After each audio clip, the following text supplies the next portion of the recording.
La palabra de Dios nos enseña acerca del sacrificio de nuestro Señor Jesucristo. Y hermanos, el sacrificio de nuestro Señor Jesucristo está relacionado directamente con la salvación que Él ha traído a la vida de cada uno de nosotros. Y uno de los acontecimientos más importantes, más extraordinarios, y podríamos pensar que el acontecimiento más extraordinario que ha sucedido en toda la humanidad es la resurrección de nuestro Señor Jesucristo. Un acontecimiento extraordinario, un nacimiento virginal, el ministerio del Señor Jesucristo, su muerte, por supuesto, su sacrificio, pero su resurrección marca en gran medida el ministerio de nuestro Señor Jesucristo. Y quisiera brevemente, en 3 pensamientos, solamente, hermanos, comentarles acerca de lo que la palabra de Dios nos enseña, lo que ya cantaron nuestros hermanos, el mensaje que ya nos dieron a través del canto. Quisiera solamente hacer un resumen de lo que se ha expresado a través del canto. El sacrificio de nuestro Señor Jesucristo. Y hermanos, el sacrificio de nuestro Señor Jesucristo inicia con su ministerio. Pero cuando fue el tiempo adecuado en que Cristo Jesús fuera a la cruz del Calvario, Él entregó su vida. Él no fue copado por sus enemigos y atrapado. Él se entregó.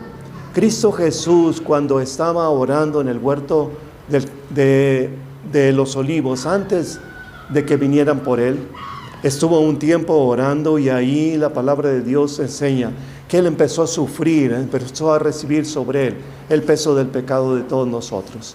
Y cuando vinieron a tomarlo, el Señor preguntó: ¿a quién buscan?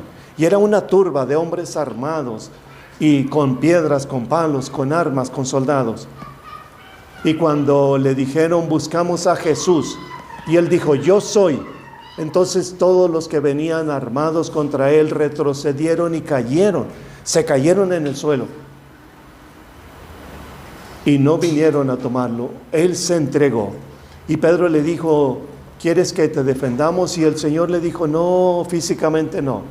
¿Tú crees que yo no podía pedir a mi Padre legiones de ángeles y que vinieran y que lucharan por mí? No, dijo: yo me entrego voluntariamente a morir en la cruz del Calvario. Y de ahí, de ese día, fue llevado y fue juzgado durante toda esa noche, golpeado, azotado. Lo golpeaban con el puño cerrado, lo golpeaban con un palo en la cabeza, le pusieron la corona de espinas en su cabeza, y siguió sangrando, las espinas clavándosele en la frente y en la cabeza. Y después, al siguiente día, continuó el juicio. Durante toda esa noche no durmió, estuvo siendo interrogado, estuvo siendo golpeado. Cuando llegó el día, entonces lo condenaron a muerte. Le pusieron una cruz para que la cargara, y fue cargando su cruz hasta el lugar donde lo crucificaron. Y ahí clavaron sus manos, clavaron sus pies en una cruz. Imaginemos, hermanos, alguien se ha encajado un clavo accidentalmente en un pie, o se ha picado con una aguja o con una espina. Pero cuando le atraviesan las manos con gruesos clavos, con gruesas alcayatas, y perforan sus manos y sus pies, y luego lo levantan en la cruz, colgado, solamente sostenido por aquellos clavos en aquella cruz. Y el Señor ahí en ese momento perdona a todos los que lo estaban crucificando y dice: Padre, perdónalos porque no saben lo que hacen. Y en el momento más crítico de esa crucifixión, el Señor Jesús clama: lama sabactani, Dios mío, ¿por qué me has desamparado? Y Él solo arrostra el sufrimiento cruel. Y estando en la cruz por horas, pidieron el cuerpo del Señor Jesús. Vino un hombre llamado José de Arimatea, que era seguidor de Cristo, y entró osadamente ante el gobernador Pilato y le dijo: entrégame el cuerpo de Jesús para sepultarlo. Pilato pensó que todavía estaba vivo y mandó un soldado, y atravesaron el costado del Señor Jesús con una lanza. Y ahí comprobaron que efectivamente el Señor ya había muerto. Lo descolgaron, lo bajaron de la cruz. José de Arimatea y Nicodemo, otro seguidor de Cristo, lo envolvieron como era la costumbre de embalsamar los cuerpos con vendas, con lienzos de ropa, y lo cubrieron con una sábana.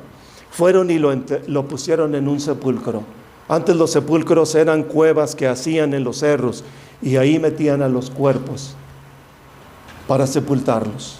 Cubrían la entrada de la cueva con grandes piedras, con una gran piedra que labraban previamente para cubrir la entrada de la cueva, para que no entrara ningún animal del campo y comiera el cuerpo de las personas que habían fallecido. Y ahí se quedaba. Ahí Cristo Jesús murió. Ahí Cristo Jesús fue sepultado. Pero la pregunta es, ¿por qué tenía que pasar por todo ese sufrimiento? ¿Por qué tenía que pasar por todo ello? Porque la palabra de Dios nos enseña que la consecuencia, el resultado del pecado de todos nosotros es la muerte. La muerte segunda, como dice la Biblia. Y la muerte que a la que se refiere aquí es la muerte espiritual, es decir, la separación total entre Dios y el hombre por la eternidad. Esa es la consecuencia de nuestro pecado. Esa es la consecuencia o el pago o el resultado. A toda acción que cometemos corresponde una reacción, y al pecado corresponde la muerte. Entonces Cristo en la cruz del Calvario, Él se entrega para morir por nosotros, para que nosotros no muramos, para que no vayamos a la muerte espiritual separados de Dios por la eternidad. Él muere, por eso ese sacrificio, por eso Él se entrega, por eso Él sufre por nosotros, para que nosotros no tengamos que morir, para que no tengamos que vivir la eternidad separados de Dios, y para que tengamos vida eterna. Y la Biblia dice que creyendo en Cristo Jesús es la única forma como el Señor nos da ese regalo, que es la vida eterna. Y creer en Cristo Jesús significa recibirlo. Dice el pasaje del Evangelio de Juan 12, de Juan 1:12, a todos los que le recibieron, a los que creen en su nombre, les dio el derecho de ser hechos hijos de Dios. Recibirle entonces quiere decir que invitemos a Cristo a nuestra vida, que lo recibamos en nuestra vida, que se quede en nosotros para siempre, y seguir los pies del Señor, es decir, aprender de Él, ser sus discípulos, ser sus alumnos y aprender de Él. Ser discípulo de Cristo no quiere decir que vamos a estar todo el día hincados en el templo sin hacer nada. No, quiere decir que el Señor va a estar en nuestras vidas y nos va a dirigir, nos va a llevar, nos va a conducir, y vamos a aprender de Él. Y cuando partamos de esa vida a la eternidad, estaremos con Él por la eternidad. La pregunta es, ¿todos hemos hecho esa decisión? ¿Todos hemos invitado a Cristo? ¿El Señor está en nuestro corazón? ¿Está en nuestra vida? Si alguien piensa o alguien se da cuenta que no ha recibido a Cristo, hoy es el día de salvación.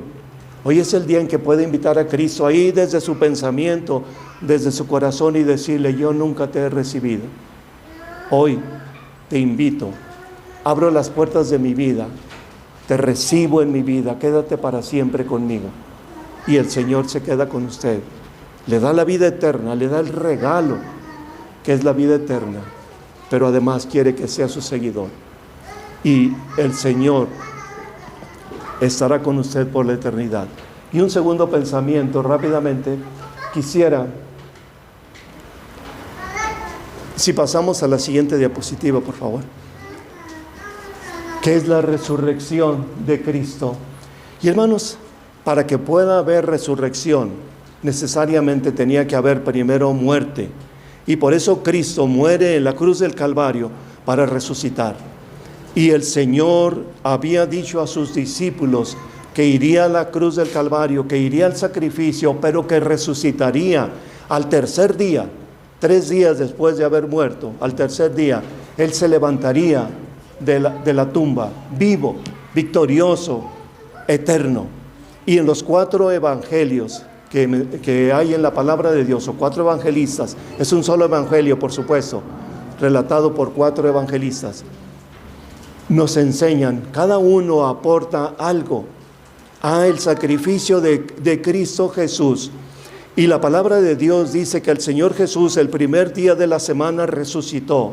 Al tercer día de ser muerto, resucitó.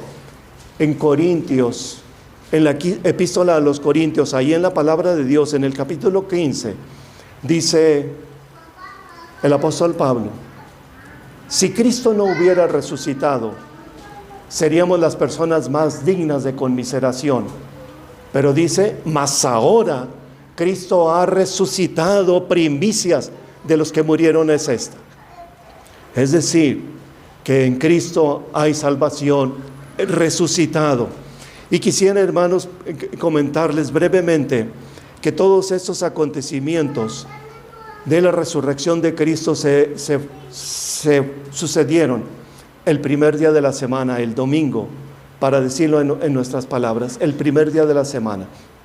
Y cada uno de los evangelios, de los evangelistas, mencionan algo diferente o algo complementario a todo esto. Era la costumbre en aquel tiempo de que cuando una persona moría y era puesta en el sepulcro, los siguientes primeros días después de su muerte, venían sus familiares cercanos o sus amistades más cercanas al sepulcro, abrían el sepulcro, quitaban la piedra, y entonces en el cuerpo de la persona que había fallecido, que estaba sobre una plancha de piedra, vaciaban sobre el cuerpo aceites con hierbas aromáticas. Esto era para conservar más tiempo el cuerpo de la putrefacción y para que el cuerpo fuese poco a poco momificándose y pudiera estar allí en el sepulcro por más tiempo. Esa era la costumbre de hacerlo. Y murió el Señor Jesús el viernes, y el sábado para los judíos es el Sabbat, es decir, ellos no hacían ninguna actividad el sábado. El séptimo día no hacían nada.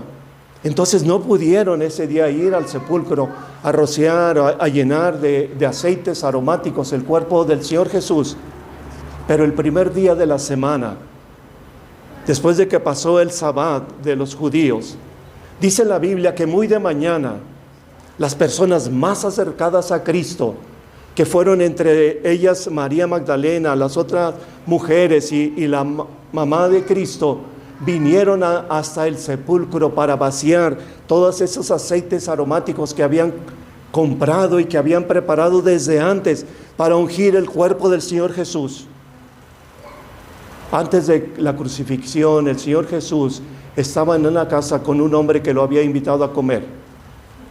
Y se acostumbraba en ese tiempo que cuando alguien invitaba a una persona, como en ese tiempo solamente se usaban sandalias, guaraches, y caminaban sobre la tierra todo el tiempo, no había pavimento, los pies estaban sucios, y entonces les prestaban un lebrillo para que se lavaran los pies, y para que entraran un poco limpios de los pies a la casa de donde los invitaban.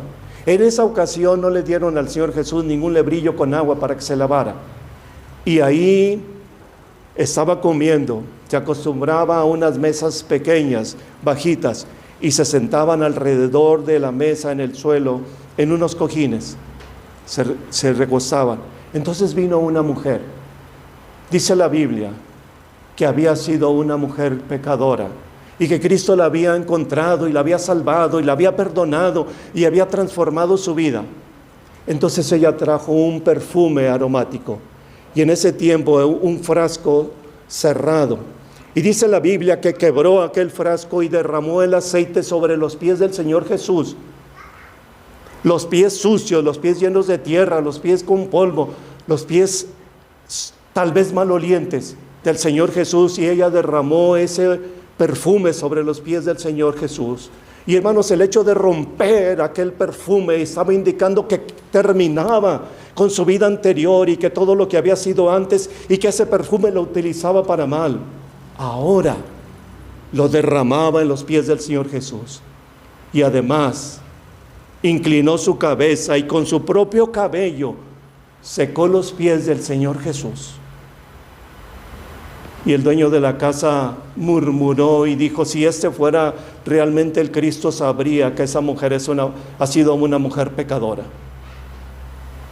Y entonces el Señor Jesús le dijo, ella ha sido perdonada. Y cuando se han cometido pecados graves y Dios les perdona pecados graves, la gratitud a Dios es grande también. Pero aún los pies del Señor Jesús, tal vez sucios, era más limpio que todos los que estaban ahí, porque el Señor Jesús era sin pecado. Y así, amados hermanos, cuando nosotros nos acercamos a Cristo Jesús con nuestro pecado y con nuestra maldad, son más limpios los pies del Señor Jesús que nosotros. Por eso aquellas mujeres el primer día de la semana fueron para ungir el cuerpo del Señor Jesús y derramar sobre él especies aromáticas. Pero saben que el gobernador había ordenado que el sepulcro fuera sellado con sellos del Imperio Romano y que además una guardia de soldados estuvieran ahí custodiando el sepulcro de Cristo para que nadie se acercara a intentar robar el cuerpo de Jesús. Y venían en el camino puras mujeres.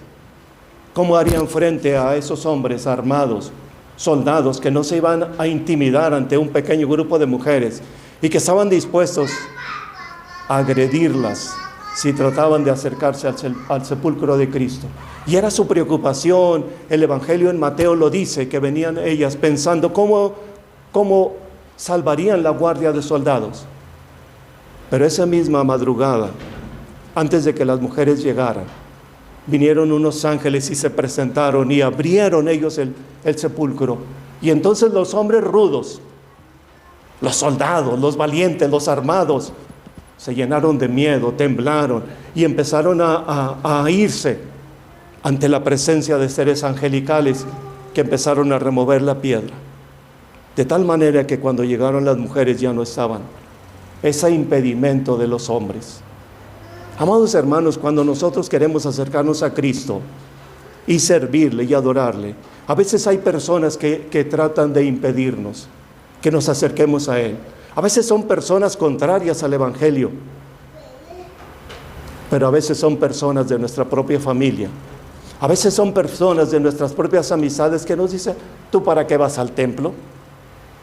¿Para qué te reúnes con los hermanos?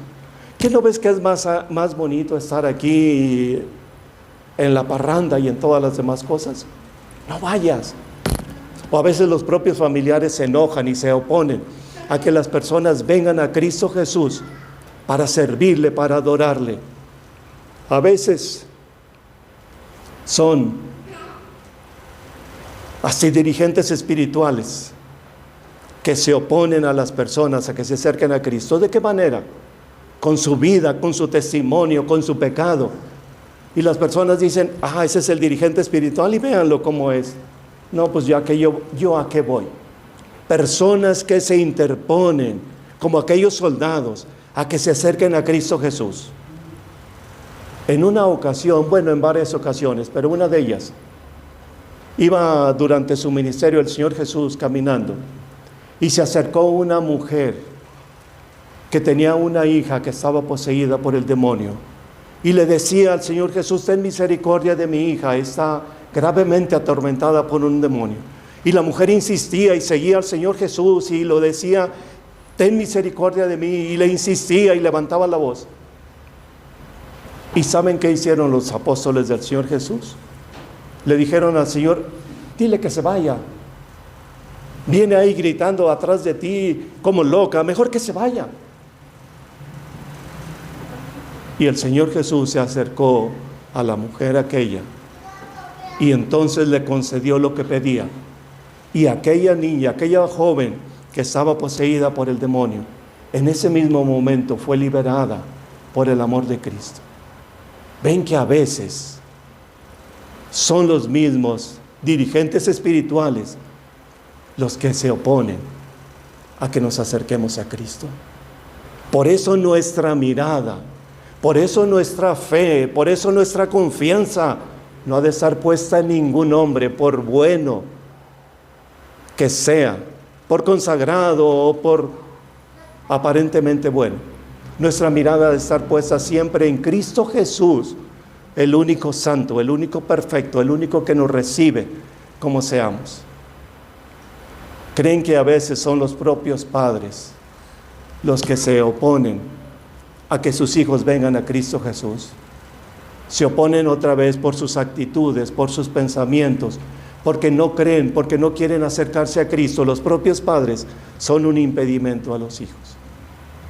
Cuando las mujeres llegaron al sepulcro, estaba la guardia, ya no estaba ahí.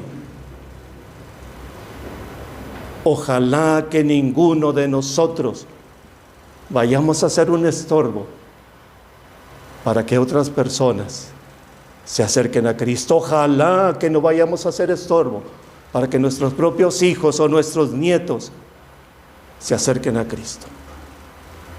Un pensamiento más. Marcos señala que venían las mujeres preocupadas porque la gran piedra que cubría el sepulcro era una piedra grande y no las acompañaba ningún hombre, ningún grupo de hombres que pudieran remover aquella gran piedra. No había mujeres, no había hombres que pudieran acercarse para quitar la piedra. Y venían con esa preocupación, con esa incertidumbre. Pero como ya dije, el Señor Jesús había quitado la piedra enviando a aquellos ángeles para que quitaran la piedra y que no hubiera algo físico que pudiera impedir a las mujeres que se acercaran al cuerpo del Señor Jesús. Amados hermanos, a veces hay cosas materiales en nuestra vida que nos impiden o que nosotros ponemos de pretexto para no acercarnos a Cristo. Y a veces decimos, es que yo vivo tan lejos para venir al templo de tanta distancia, y ponemos como pretexto la distancia. Hermano Arturo, ¿cuántos kilómetros son de aquí a La Joya? 25 kilómetros. El hermano Arturo y la hermana Lucy cada domingo recorren para venir al templo. ¿Alguien vive más lejos de esta distancia? Ninguno de nosotros vivimos más lejos. Y a veces ponemos el pretexto, es que vivo allá en la colonia Morelos y está muy retirado. Pretextos que ponemos físicos para no venir al templo. Ahí está el ejemplo del hermano Arturo. Y no solamente la distancia, el gasto que se hace de venir hasta acá. A veces ponemos también como pretexto el dinero. Es que no tengo dinero para el camión, ¿cómo voy a ir? Hay hermanos que venían desde una colonia retirada del Huizache y venían caminando hasta aquí. Y no eran jóvenes, ya eran hermanos grandes. Y cada domingo venían desde allá hasta aquí caminando, cuando no tenían dinero para pagar el pasaje del autobús. El dinero a veces pensamos que es un pretexto o que es un impedimento. A veces la comodidad de estar en el hogar, a veces la flojera de levantarnos tarde y de estarnos acostados hasta tarde el domingo, o la indiferencia de las cosas espirituales, el propio yo, el orgullo, y a veces hasta le echamos la culpa a los hijos.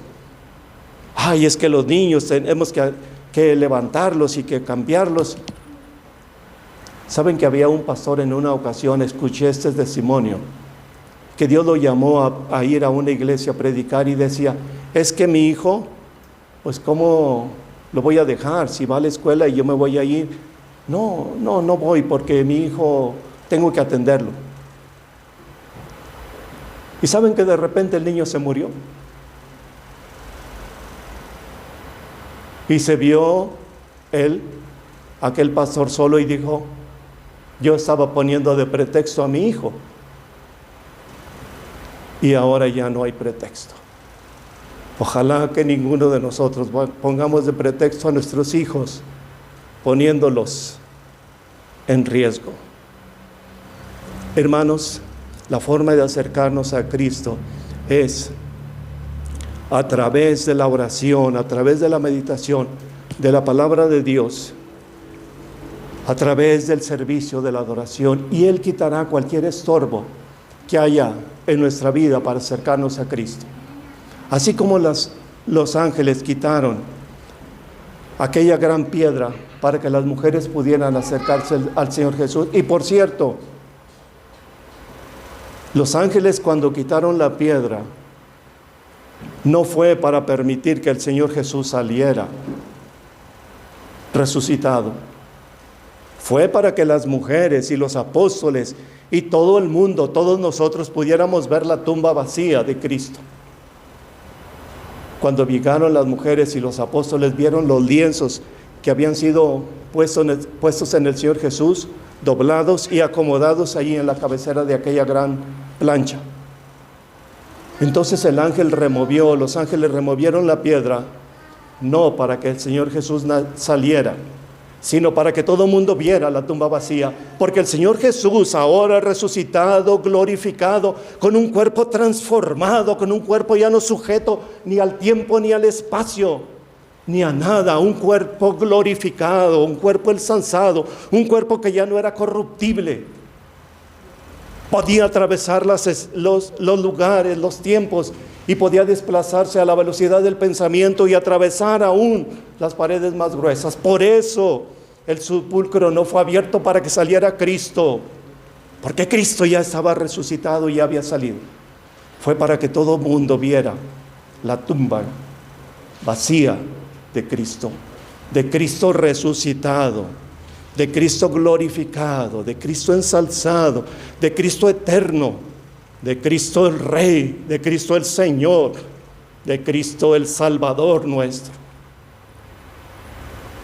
Y por último, hermanos, cuando una de las mujeres llegó hasta el sepulcro, una mujer llamada María Magdalena, que había sido una de las seguidoras de Cristo, cuando vino al sepulcro y se asomó y vio que no estaba el cuerpo del Señor Jesús, se afligió tanto y se llenó tanto de dolor y de lágrimas.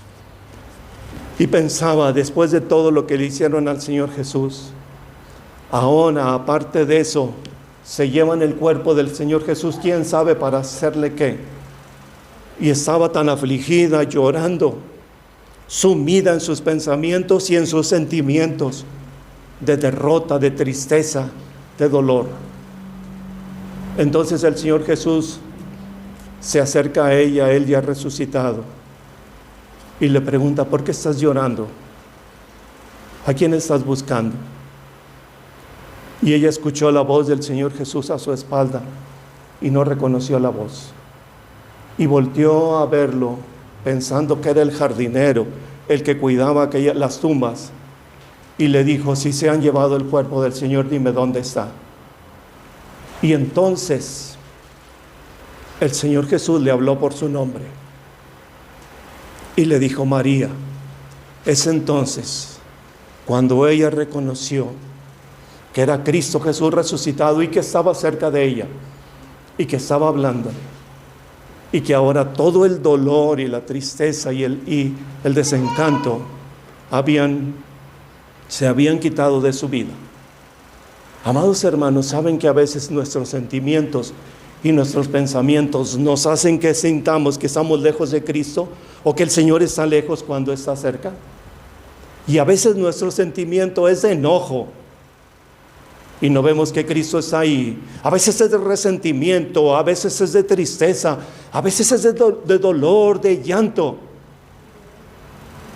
Pero en medio de cualquier adversidad, en medio de cualquier dolor, en medio de cualquier situación difícil, el Señor Jesús está con nosotros, está cerca de nosotros y está hablándonos por nuestro nombre. Así como lo hizo con María Magdalena. María, le dijo el Señor, y entonces pudo ella ser consolada. Hoy, hermanos, vivimos en una época, en un tiempo, en donde se ha estigmatizado a la juventud diciendo que es una generación frágil y que deben hundirse ahora en su dolor y en sus preocupaciones. Pero saben, que aún en el más grande dolor, aún en el sentimiento más adverso, aún en la soledad, aún en la depresión, o aún en la incertidumbre de lo que pasará después, o en cualquier estrés por grande que sea, el Señor Jesús está ahí cerca, acompañándonos y hablándonos, consolándonos, fortaleciéndonos, volviéndonos a seguir adelante. Amados hermanos, la palabra de Dios nos da esta serie de enseñanzas y muchas más que nosotros debemos atender. Cuando el Señor habló con las mujeres y con sus discípulos, con las mujeres les dijo: vayan a decirle a mis discípulos que vayan a Galilea, ahí me verán. Y ahí el Señor Jesús les da una encomienda a sus discípulos y les dijo: vayan y prediquen el Evangelio a todas las naciones. Amados hermanos, eso es lo que queremos hacer y eso es lo que estamos haciendo: predicar el Evangelio a todas las naciones. Y quiero terminar invitando a que si alguien no ha recibido a Cristo, si alguien no lo ha invitado a su vida, hoy lo haga, hoy lo reciba. Recíbalo ahí desde su pensamiento, desde su corazón. Invite a Cristo, recíbalo en su vida. Él le da un regalo más grande, más extraordinario, que es la salvación, pero además le invita a que aprenda de Él. ¿Y dónde aprendemos de Cristo? En su palabra, en la Biblia. Ahí es donde está la enseñanza que el Señor quiere que todos aprendamos. Por eso la invitación es doble: a recibir a Cristo, pero también a aprender de Él. Y la invitación segunda a todos nosotros es a que le pidamos a Cristo en todo momento a que quite cualquier estorbo de nuestra vida, que el Señor quite cualquier estorbo, si es nuestro propio sentimiento, si son personas o si son objetos, que el Señor quite cualquier cosa que nos impida acercarnos a Cristo. Oremos.